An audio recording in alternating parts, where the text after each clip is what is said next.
Hello my dear friends आपलोक आटाइके Nurul Alam Naju YouTube चैनलर एटी नतुन भिडिओলৈ आंतरिक स्वागतम जनाइछु। आजिर বিষয়বস্তু অসমৰ নয়নৰ মণি অসমৰ হাৰ্টথ্ৰব জুবিন গাৰ্গ। এই সম্পৰ্কে কিছু মাল্টিপল চয়েস কোৱেশ্চন লগতে অতিৰিক্ত তথ্য আজিৰ ভিডিঅ'ত সংযোগ কৰা হৈছে। আপোনালোকৰ বাবে আজিৰ এই ভিডিঅ'টি পৰীক্ষাৰ বাবে যিকোনো কম্পিটিটিভ এক্সামৰ বাবে এটি গুৰুত্বপূৰ্ণ বিষয়। আজিৰ ভিডিঅ'ত আমি কিছু অতি দৰকাৰী তথ্য জানিব পাৰিম জুবিন গাৰ্গ সম্পৰ্কে। ভিডিঅ'টি আপোনালোকে স্কিপ নকৰাকৈ সম্পূৰ্ণকৈ চাব, নিশ্চয়কৈ আপোনালোকে ইয়াৰ দ্বাৰা যথেষ্ট উপকৃত হ'ব। মোৰ বন্ধু-বান্ধৱীসকল, কেইটামান আলোকচিত্ৰ জুবিন গাৰ্গৰ ইয়াক দিয়া আছে। জুবিন গাৰ্গক নিশ্চয়কৈ নতুনকৈ অসমবাসীক পৰিচয় কৰি দিয়াৰ প্ৰয়োজন নাই। প্ৰতিজন অসমবাসীৰ হীৰা হীৰাই জুবিন গাৰ্গৰ গীত প্ৰবাহমান। জুবিন গাৰ্গ অসমৰ এক প্ৰসিদ্ধ কণ্ঠশিল্পী। ইয়াৰ উপৰিও তেখেত এগৰাকী সংগীত পৰিচালক, গীতিকাৰ, সুৰকাৰ, চলচ্চিত্ৰ অভিনেতা, চলচ্চিত্ৰ প্ৰযোজক, চলচ্চিত্ৰ পৰিচালক, চিত্ৰনাট্যকাৰ, বাদ্যযন্ত্ৰী, কবি আৰু সমাজকৰ্মী। এনেধৰণৰ বিভিন্ন কৰ্মৰাজিৰে তেখেতে জড়িত আছিল। জুবিন গাৰ্গে নিজৰ কণ্ঠ আৰু সংগীতেৰে লাখ লাখ লোকৰ হৃদয় জয় কৰিছিল। অসমীয়াৰ বাবে সদায় যুঁজ দিয়া জুবিন গাৰ্গে অকাল মৃত্যুক সাৱটি ল'লে সুদূৰ ছিংগাপুৰত 2025 চনৰ 19 ছেপ্টেম্বৰত। জুবিন গাৰ্গৰ কেইটামান অতি জনপ্ৰিয় উক্তি আমি ইয়াত আলোচনা কৰিম। তাৰে এটি অতি জনপ্ৰিয় উক্তি হৈছে, মোৰ কোনো জাতি নাই, মোৰ কোনো ধৰ্ম নাই, মোৰ কোনো ভগৱান নাই, মই মুক্ত, মই কাঞ্চনজংঘা। মানুহক দুখ দি ঈশ্বৰক পূজা কৰি লাভ নাই, দুখীজনৰ মুখত হাঁহি বিৰিঙাব পাৰিলেই ঈশ্বৰক পূজা কৰা হয়। তেখেতৰ অন্য এটি জনপ্ৰিয় উক্তি, কিতাপ নথকা জাতিক গামোচাই বচাব নোৱাৰে। ইউকেলিপ্টাছ গছৰ দৰে ওখ হ'ব খোজো, মই চিৰদিন চিৰন্তন আকাশ চুব খোজো। অন্য এটা জনপ্ৰিয় উক্তি হ'ল, শেষ বুলিলেইতো শেষ নহয়, আকৌ আৰম্ভ হয়, শেষ নহয়। তেখেতৰ বহু জনপ্ৰিয় উক্তি আছে, তাৰে কেইটামান ইয়াত সংযোজন কৰা হৈছে। জুবিন গাৰ্গৰ ৰহস্যময় মৃত্যুৰ যিহেতু তদন্ত প্ৰক্ৰিয়া চলি আছে, SIT এই প্ৰক্ৰিয়া অব্যাহত ৰাখিছে।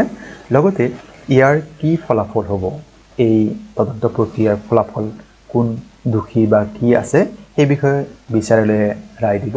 আমি এই বিষয়ে একো মন্তব্য আগনবঢ়াম। আমি সময়ৰ বাবে অপেক্ষা কৰি আছোঁ। আৰু পৰৱৰ্তী খণ্ডত আমি জুবিন গাৰ্গ সম্পৰ্কে কিছু মাল্টিপল চয়েস কুৱেশ্যন আলোচনা কৰিম। আপোনালোকে ভিডিঅ'টো সম্পূৰ্ণকৈ চাব। নিম্নলিখিত কোনখন ঠাইত জুবিন গাৰ্গৰ জন্ম হৈছিল? আমি নিশ্চয় সকলোৱে জানো জুবিন গাৰ্গৰ জন্ম অসম ভূমিত হোৱা নাছিল। তেখেতৰ জন্ম ক'ত হৈছিল? ইয়াতে বিকল্প দিয়া আছে, নাজিৰা শিৱসাগৰ, মৰাণ ডিব্ৰুগড়, তুৰা মেঘালয়, দিছপুৰ কামৰূপ মহানগৰ। ইয়াৰে আমি ইতিমধ্যে আলোচনা কৰিলোঁ যে তেখেতৰ জন্ম অসমৰ বাহিৰত হৈছিল। তেখেতৰ জন্ম হৈছিল তুৰা, মেঘালয় ৰাজ্যৰ তুৰা অঞ্চলত তেখেতৰ জন্ম হৈছিল। জুবিন গাৰ্গৰ জন্ম কেতিয়া হৈছিল? মেঘালয়ৰ তুৰাত হৈছে বাৰু। তেখেতৰ জন্ম চন বা জন্ম তাৰিখ কি হয়? আমি নিশ্চয় সকলোৱে জ্ঞাত, 1972 চনৰ 18 নৱেম্বৰ তাৰিখে জুবিন গাৰ্গৰ জন্ম হৈছিল। জুবিন গাৰ্গৰ নামকৰণ কৰা হৈছিল ভাৰতৰ বিখ্যাত সংগীত শিল্পী জুবিন মেহতাৰ নামেৰে। জুবিন গাৰ্গৰ দেউতা জুবিন মেহতাৰ এগৰাকী অনুৰাগী আছিল। আনহাতে গাৰ্গ উপাধিটো গোত্ৰ অনুযায়ী ৰখা হয়।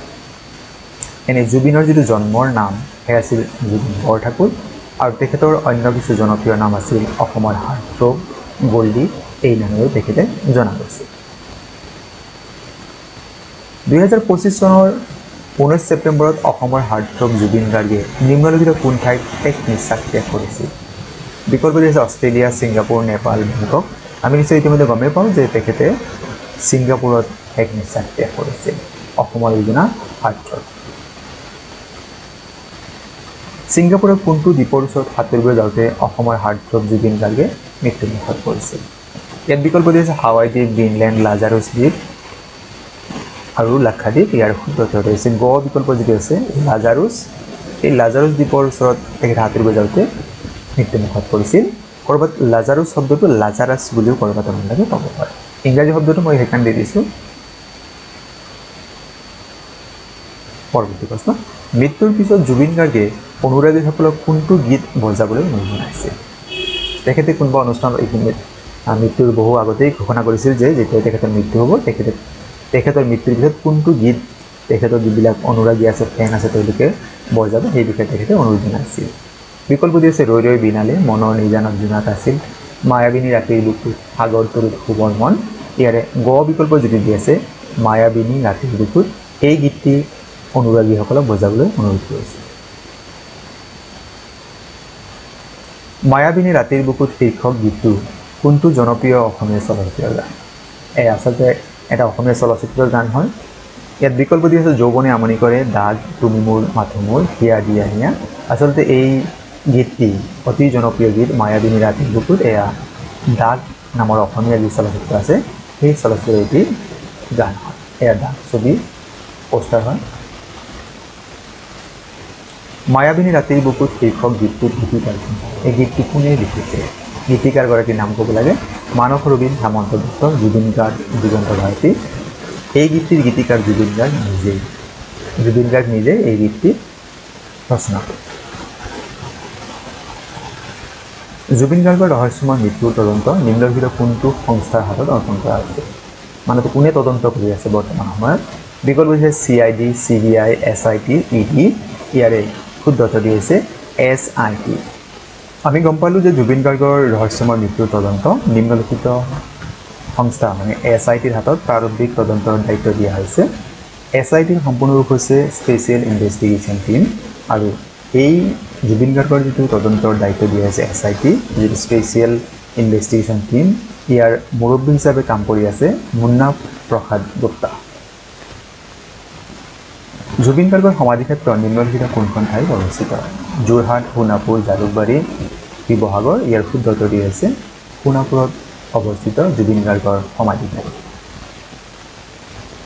জুবিন গাৰ্গৰ অন্ত্যেষ্টিক্ৰিয়া বিশ্বৰ দেশ বৃহত্তম শোভাযাত্ৰা হিচাপে লিমকা বুক অফ ৰেকৰ্ডছ জ্বলিছে কিমানতম হ'ব ইয়াতে বিকল্প মান দি আছে প্ৰথম দ্বিতীয় তৃতীয় চতুৰ্থ ইয়াৰ শুদ্ধ উত্তৰটো হৈছে জুবিন গাৰ্গৰ অন্ত্যেষ্টিক্ৰিয়া বিশ্বৰ চতুৰ্থ বৃহত্তম শোভাযাত্ৰা হিচাপে লিমকা বুক অফ ৰেকৰ্ডছ জ্বলিছে মানে ইমান জনসমাগম হোৱা নাই কিছু কিছু তথ্যত এইটো 10 লাখতকৈ বেছি কিছুমানে 15 লাখতকৈ বেছি হোৱা বুলি বিভিন্ন সংবাদ মাধ্যমত জনাইছে আৰু ই চতুৰ্থ বৃহত্তম শোভাযাত্ৰা হিচাপে লিমকা বুকৰ স্থান লাভ কৰিছে ছিংগাপুৰৰ পৰা জুবিন গাৰ্গৰ পাৰ্থিৱ শৰীৰ গুৱাহাটী আহি পোৱাৰ পিছতে লক্ষাধিক লোকে তেওঁৰ শৰীৰ কঢ়িয়াই নিয়া বাহনৰ কাষত থিয় দিয়ে একাধিক বাতৰি মতে লিমকা বুক অফ ৰেকৰ্ডছে সমবেত হোৱা লোকৰ সংখ্যা পৃথিৱীৰ ভিতৰতে চতুৰ্থ সৰ্বাধিক হিচাপে অভিহিত কৰে মাইকেল জেকসন পোপ ফ্ৰান্সিছ আৰু দ্বিতীয় ৰাণী এলিজাবেথ দ্বিতীয়ৰ পাছতে এই সমাৱেশক চতুৰ্থ বৃহত্তম হিচাপে তালিকাভুক্ত কৰা হয় কোনজন ব্যক্তিৰ শ্ৰদ্ধাঞ্জলি অনুষ্ঠানত বিশ্বৰ সবাতোকৈ বেছি মানুহৰ সমাগম হৈছিল আমি গমেই পালোঁ এই ব্যক্তিসকলৰ ভিতৰত মাইকেল জেকসন ৰজা পোপ ফ্ৰান্সিছ ৰাণী এলিজাবেথ দ্বিতীয় জুবিন গাৰ্গ শুদ্ধ উত্তৰ হৈছে এতিয়ালৈকে বিশ্বৰ সৰ্বাধিক ব্যক্তি সমাগম হোৱা ব্যক্তিগৰাকী হৈছে যিজন ব্যক্তিৰ শ্ৰদ্ধাঞ্জলি অনুষ্ঠান সেয়া হৈছে মাইকেল জেকসন কোন চনত জুবিন গাৰ্গৰ হিন্দী গীতৰ এলবাম জিন্দগী মুক্তি লাভ কৰিছিল ইয়াত বিকল্প 2008 চন 2000 চন 2004 2007 চন শুদ্ধ উত্তৰ 2007 চনত জুবিন গাৰ্গৰ জিন্দগী এলবামে মুক্তি লাভ কৰিছিল জুবিন গাৰ্গে মুঠ কিমানটা ভাষাত গীত গাইছিল ইয়াতে বিকল্প দিছে 40 30 50 আৰু 20টা শুদ্ধ উত্তৰ হৈছে 40টা মান ভাষাত জুবিন গাৰ্গে বিভিন্ন ভাষাত তেখেতে কণ্ঠদান কৰিছিল গীত গাইছিল জুবিন গাৰ্গে মুঠ কিমান গীত গাইছিল ইয়াত বিকল্প দি আছে 15000 30000 50000 40000 শুদ্ধ উত্তৰ জুবিন গাৰ্গে আনুমানিক 40000 গীতত কণ্ঠদান কৰিছিল 40টা ভাষাত গতিকে আমাৰ ঘ বিকল্পটি শুদ্ধ জুবিন গাৰ্গৰ মাকৰ নাম বা মাতৃৰ নাম কি বিকল্প হৈছে নীলিমা বৰঠাকুৰ ইলি বৰঠাকুৰ চেনেহী বৰঠাকুৰ দীপালী বৰঠাকুৰ ইয়াৰ শুদ্ধ উত্তৰটি হৈছে ইলি বৰঠাকুৰ জুবিন গাৰ্গৰ পিতৃৰ নাম কি এয়া জুবিন গাৰ্গৰ পিতৃ হয় মোহিনী মোহন বৰঠাকুৰ হেমেন বৰঠাকুৰ পবিত্ৰ বৰঠাকুৰ হৃদানন্দ বৰঠাকুৰ শুদ্ধ উত্তৰ মোহিনী মোহন বৰঠাকুৰ আৰু তেখেতৰ জনপ্ৰিয় নাম হৈছে কপিল বৰঠাকুৰ জুবিন গাৰ্গৰ পত্নীৰ নাম কি এয়া জুবিন গাৰ্গৰ পত্নী দেখা পাইছে ছবিত ইয়াত বিকল্প দিছে সাগৰিকা শইকীয়া গাৰ্গ অনামিকা শইকীয়া গাৰ্গ পাপৰি শইকীয়া গাৰ্গ গৰিমা শইকীয়া গাৰ্গ শুদ্ধ উত্তৰ জুবিন গাৰ্গৰ পত্নীৰ নাম হৈছে গৰিমা শইকীয়া গাৰ্গ 2002 চনৰ 4 ফেব্ৰুৱাৰীত জুবিন গাৰ্গ ফেশ্বন ডিজাইনাৰ গৰিমা শইকীয়াৰ সৈতে বিবাহপাশত আবদ্ধ হয়। পৰৱৰ্তী সময়ত গৰিমা শইকীয়া গাৰ্গলৈ ৰূপান্তৰিত হয়। জুবিন গাৰ্গৰ প্ৰথম এলবামৰ নাম কি? মায়া, অনামিকা, পাখি, শিশু। শুদ্ধ উত্তৰ অনামিকা হৈছে জুবিন গাৰ্গৰ প্ৰথম এলবাম।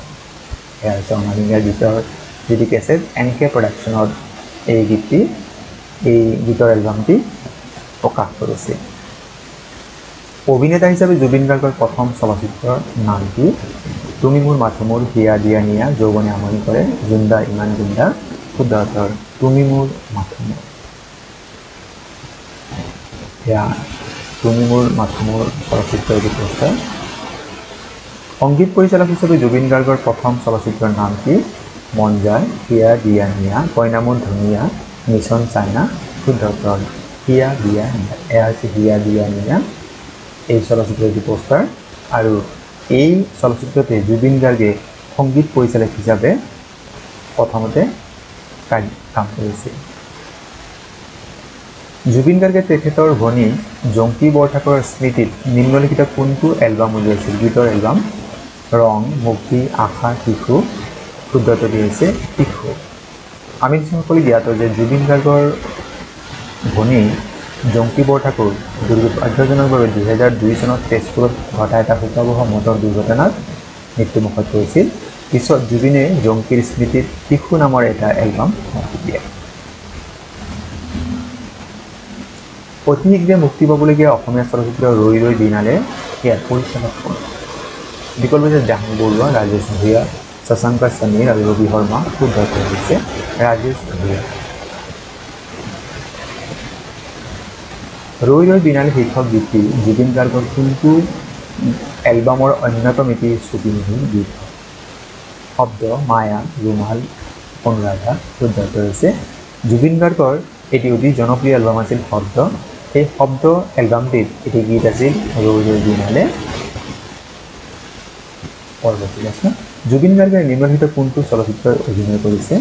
মিছন চাইনা, যৌৱনে আমনি কৰে, হিয়া দিয়া নিয়া, দাগ। ইয়াৰ শুদ্ধ উত্তৰ মিছন চাইনা। এই প্ৰশ্নটি আছাম ডিৰেক্ট ৰিক্ৰুটমেণ্ট এক্সামত ইতিমধ্যে দিয়া হৈছে। জুবিন গাৰ্গে কোনটো হিন্দী চিনেমাৰ বাবে ইয়া আলি শীৰ্ষক গীতত সঞ্চালন কৰিছিল? জান্নাত, SCP 2, 3 ইডিয়টছ, গেংষ্টাৰ। শুদ্ধ উত্তৰ হৈছে জুবিন গাৰ্গৰ অতি জনপ্ৰিয় হিন্দী গীত ইয়া আলি গেংষ্টাৰ নামৰ হিন্দী চিনেমাৰ এটি গীত। এয়া হৈছে গেংষ্টাৰ চিনেমাৰ পোষ্টাৰ। 1992 চনত জুবিন গাৰ্গৰ কোনটো জনপ্ৰিয় অসমীয়া এলবাম মুক্তি লাভ কৰিছিল? যন্ত্ৰ, অনামিকা, ৰুমাল, মায়া। শুদ্ধ উত্তৰ হৈছে অনামিকা। জুবিন গাৰ্গৰ যিটো প্ৰথম গীতৰ এলবাম আছিল অনামিকা, এই এলবামটি 1992 চনত মুক্তি লাভ কৰিছিল। কোনটো অনাতাঁৰ কেন্দ্ৰত জুবিন গাৰ্গৰ প্ৰথম গীত বাণীবদ্ধ হৈছিল 1990 চনত? গুৱাহাটী, ডিব্ৰুগড়, যোৰহাট, কলকাতা। শুদ্ধ উত্তৰ যোৰহাট অনাতাঁৰ কেন্দ্ৰত জুবিন গাৰ্গৰ প্ৰথম গীত বাণীবদ্ধ হৈছিল 1990 চনত। জুবিন গাৰ্গক কোনটো শিক্ষা প্ৰতিষ্ঠানে সন্মানসূচক D.Litt উপাধি প্ৰদান কৰিছিল? এয়া জুবিন গাৰ্গে D.Litt উপাধি গ্ৰহণ কৰা মুহূৰ্তত বিকল্প হৈছে গুৱাহাটী বিশ্ববিদ্যালয়, কাজিৰঙা বিশ্ববিদ্যালয়, USTM মেঘালয়, তেজপুৰ বিশ্ববিদ্যালয়। শুদ্ধ উত্তৰ হৈছে USTM নামৰ এই প্ৰতিষ্ঠানটিয়ে জুবিন গাৰ্গক সন্মানসূচক D.Litt উপাধি প্ৰদান কৰিছিল। এয়া 2024 চনত। USTM হৈছে university of science and technology, Meghalaya. কোন চনত জুবিন গাৰ্গক লুইত কণ্ঠ উপাধি প্ৰদান কৰা হৈছিল? 2010, 14, 8 আৰু 2017 চন। শুদ্ধ উত্তৰ 2014 চনত জুবিন গাৰ্গক লুইত কণ্ঠ উপাধি প্ৰদান কৰা হৈছিল। এই উপাধিৰে অসমৰ তদানীন্তন ৰাজ্যপাল বনৱাৰীলাল পুৰোহিতে সম্বৰ্ধনা জনাইছিল। দিব পাৰে যে কোন তেতিয়া অসমৰ ৰাজ্যপাল কোন আছিল? বনৱাৰীলাল পুৰোহিত। কোন চনত জুবিন গাৰ্গক ৰেনেছা অসম বঁটা উপাধি প্ৰদান কৰা হৈছিল? 2014, 2010, 8 আৰু 2017 চন। শুদ্ধ উত্তৰ 2014 চন। কোনখন চিনেমাৰ গানৰ বাবে জুবিন গাৰ্গে 2006 চনত শ্ৰেষ্ঠ গায়কৰ গ্লোবেল ইণ্ডিয়ান ফিল্ম বঁটা লাভ কৰিছিল? প্যাৰ কি সাইড ইফেক্ট, ডলি সজা কে ৰখনা, গেংষ্টাৰ, ফিজা। শুদ্ধ উত্তৰ গেংষ্টাৰ নামৰ চলচ্চিত্ৰৰ হিয়া আলী শীৰ্ষক গীতৰ বাবে জুবিন গাৰ্গক গিফা গ্লোবেল ইণ্ডিয়ান ফিল্ম এৱাৰ্ড প্ৰদান কৰা হৈছিল 2006 চনত। The song Yali of Gangster movie was one of the most popular hits of 2006. কোনখন বাংলা সিনেমাৰ বাবে জুবিন গাৰ্গক 2005 চনত শ্ৰেষ্ঠ সংগীতৰ বঁটা প্ৰদান কৰা হৈছিল? মন মানে না, শুধু তুমি, আজকে এই খুশিৰ দিনে, চোখেৰ জলে। শুদ্ধ উত্তৰ শুধু তুমি নামৰ বাংলা চলচ্চিত্ৰৰ বাবে 2005 চনত শ্ৰেষ্ঠ সংগীতৰ বঁটা প্ৰদান কৰা হৈছিল জুবিন গাৰ্গক। এয়া হৈছে চলচ্চিত্ৰ শুধু তুমি, এই বাংলা চলচ্চিত্ৰৰ পোষ্টাৰ। জুবিন গাৰ্গৰ প্ৰথম কবিতা পুথিৰ নাম কি? জুবিনৰ পদ্য, গীত আৰু পখিলা, দেৱী, শব্দ, অনুভূতি। শুদ্ধ উত্তৰ জুবিন গাৰ্গৰ কবিতা পুথিৰ নাম শব্দ অনুভূতি। 56 সংখ্যক ৰাষ্ট্ৰীয় বঁটাপ্ৰাপ্ত কোনখন অসমীয়া ছবিত জুবিন গাৰ্গে অভিনয় কৰিছিল? মন যায়, দীনবন্ধু, ৰ'দৰ চিঠি, আণ্ডাৰৱৰ্ল্ড। শুদ্ধ উত্তৰ মন যায়। এয়া হৈছে মন যায় চলচ্চিত্ৰৰ যি পোষ্টাৰ। এই চলচ্চিত্ৰখনে অসমীয়া চলচ্চিত্ৰৰ 56 সংখ্যক ৰাষ্ট্ৰীয় বঁটা লাভ কৰিছিল। কোন চনত জুবিন গাৰ্গে ৰজত কমল বঁটা লাভ কৰিছিল? 2002, 2010, 2015 আৰু 2007 চন। শুদ্ধ উত্তৰ 2007 চন। 2007 চনত জুবিন গাৰ্গে ৰজত কমল বঁটা লাভ কৰিছিল। খাচী ভাষাৰ এটি ছুটি ছবি, খাচী ভাষাৰ এটি short film Echoes of silence, এই যিটো শৰ্ট ফিল্ম আছিল ইয়াৰ যিটো মিউজিক প্ৰদান কৰাৰ বাবে তেখেতক ৰজত কমল বঁটা প্ৰদান কৰা হৈছিল। কোনখন তথ্যচিত্ৰৰ বাবে জুবিন গাৰ্গে 2008 চনত শ্ৰেষ্ঠ সংগীতৰ পৰিচালকৰ অকাহানী নন ফিচাৰ ফিল্ম যিটো কোৱা হয় বঁটা লাভ কৰিছিল? Village rockstar, Kanchenjunga, echoes of silence, Bulbul can sing. ইয়াৰ শুদ্ধ উত্তৰ হ'ব ইকোজ অফ চাইলেন্স। এই চলচ্চিত্ৰত সংগীত প্ৰদান কৰাৰ বাবে তেখেতক শ্ৰেষ্ঠ সংগীত পৰিচালকৰ বঁটা প্ৰদান কৰা হৈছিল, যিটো নন ফিচাৰ ফিল্ম কেটেগৰী বুলি কোৱা হয়। Zubin Garg was awarded Best Music Director for the non-feature film Echoes of Silence at the 55th National Film Award in 2008. Zubeen গাৰ্গে নিম্নলিখিত কোনখন চলচ্চিত্ৰত সংগীত পৰিচালনা কৰা নাই? কন্যাদান, তুমি মোৰ মাথো মোৰ, জুন্দা ইমান গুণ্ডা, নায়ক। ইয়াৰে জুন্দা ইমান গুণ্ডা এই চলচ্চিত্ৰত জুবিন গাৰ্গে সংগীত প্ৰদান কৰা নাই। বাকী তিনিটা নায়ক, কন্যাদান আৰু তুমি মোৰ মাথো মোৰ এই তিনিখনে জুবিন গাৰ্গে সংগীত পৰিচালনা কৰিছে। জুন্দা ইমান গুণ্ডা চলচ্চিত্ৰৰ সংগীত পৰিচালক হৈছে ডক্টৰ হিতেশ বৰুৱা আৰু ইয়াৰ পৰিচালক আছিল চন্দ্ৰমোদয়। আৰু এই চলচ্চিত্ৰ জুন্দা ইমান গুণ্ডা এই চলচ্চিত্ৰৰ মুক্তি লাভ কৰিছিল 2007 চনত। 2016 চনত জুবিন গাৰ্গে কোনটো হিন্দী চলচ্চিত্ৰত সংগীত পৰিচালনা কৰিছিল? আশিকি 2, ফিজা, দিল তো দিৱানা হে, লাভ ইন নেপাল। শুদ্ধ উত্তৰ দিল তো দিৱানা হে। এই চলচ্চিত্ৰত জুবিন গাৰ্গে 2016 চনত এইটো ছবি হয় ইয়াত সংগীত পৰিচালনা কৰিছিল।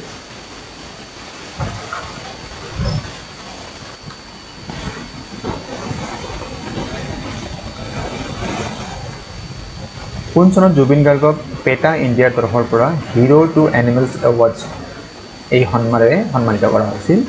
2018, 2020, 24 আৰু 2015। শুদ্ধ উত্তৰ 2018 চনত জুবিন গাৰ্গক পেটা ইণ্ডিয়াৰ তৰফৰ পৰা হিৰো টু এনিমেলছ এৱাৰ্ডছ প্ৰদান কৰা হৈছিল। পেটাৰ সম্পূৰ্ণ ৰূপ হৈছে people's ethical treatment of animals. Zubeen গাৰ্গৰ প্ৰথম বিহুগীতৰ এলবামটোৰ নাম কি? কঁকালৰে গাগৰি, উজান পিৰিতি, চেনিমাই লখিমী। শুদ্ধ উত্তৰ হৈছে উজান পিৰিতি। এয়া হৈছে জুবিন গাৰ্গৰ প্ৰথম বিহুগীতৰ এলবাম আৰু এয়া 1996 চনত মুক্তি লাভ কৰিছিল। আৰু কিছু অতিৰিক্ত তথ্য জানি লওঁ। জুবিন গাৰ্গৰ প্ৰথম বাণীবদ্ধ গীত তুমি জানো পাৰিবা শুন 1993 চনৰ। প্ৰথম এলবাম অনামিকা 1992 চন। সংগীত পৰিচালনা কৰা প্ৰথমখন ছবি হিয়া দিয়া নিয়া 2000 চনত। নিজে ৰচনা কৰা প্ৰথম গীত গানে কি আনে ই অনামিকা এলবামৰ হয়। প্ৰথম হিন্দী গীত চান্দিনী ৰাত হে সনম, চান্দিনী ৰাত চিনেমাৰ। প্ৰথম বিহু এলবাম উজান পিৰিতি 1996 চনত। প্ৰথম মঞ্চত গীত পৰিৱেশন সোণাৰীত প্ৰেক্ষাগৃহ। প্ৰথমখন বিহু মঞ্চ জুলিয়া জান। প্ৰথম বেংগলী গীত বুজেনা সে বুজেনা। প্ৰথম ৰাষ্ট্ৰীয় বঁটা গ্ৰহণ 2008 চন ইকোজ অফ চাইলেন্সৰ বাবে। আন্তঃৰাষ্ট্ৰীয় খ্যাতি লাভ কৰিবলৈ সক্ষম হোৱা প্ৰথম গীত ইয়া আলী গেংষ্টাৰ চলচ্চিত্ৰৰ গীত তেওঁ লাভ কৰিছিল গ্লোবেল ইণ্ডিয়ান ফিল্ম এৱাৰ্ড যিটো আমি প্ৰশ্ন আলোচনা কৰিছোঁ অন্তিম গীত বাটৰে শেষতে ৰাজধানী থিয়েটাৰৰ এই গীতটি তেখেতে গাইছিল আৰু অন্তিম গীত পৰিৱেশন 18 ছেপ্টেম্বৰ 2025 চন ছিংগাপুৰত টিয়াৰ্ছ ইন হেভেন মোৰ বন্ধু বান্ধৱীসকল জুবিন গাৰ্গ সম্পৰ্কে কিছু তথ্য ইয়াত সংযোগ কৰা হৈছে আপোনালোকে নিশ্চয় ইয়াতকৈ আৰু বহু তথ্য জানে কিছু তথ্য মই সামৰিব ইয়াতে সংযোজন কৰিবলৈ চেষ্টা কৰিছিলোঁ আপোনালোকে আজি এই ভিডিঅ'টি কেনে পায় কমেণ্টত জনাব বা আপোনালোকে জুবিন গাৰ্গ সম্পৰ্কে আৰু যিখিনি অতিৰিক্ত তথ্য জানে কমেণ্টত মোক জনাব পাৰে আমি পৰৱৰ্তী সময়ত এইখিনি ভিডিঅ' আকাৰে সংযোগ কৰিবৰ কাৰণে নিশ্চয় চেষ্টা কৰিম মোৰ বন্ধু বান্ধৱীসকল আপোনালোকে আমাৰ ফালৰ পৰা পৰৱৰ্তী ভিডিঅ'টো কি বিষয় পোৱাটো বিচাৰিছে আমাক কমেণ্ট কৰি জনালে আমি আনন্দিত হ'ম আমি আৰু সেই ভিডিঅ'সমূহ আপোনালোকৰ বাবে আপলোড কৰিবৰ কাৰণে প্ৰাণ চেষ্টা কৰিম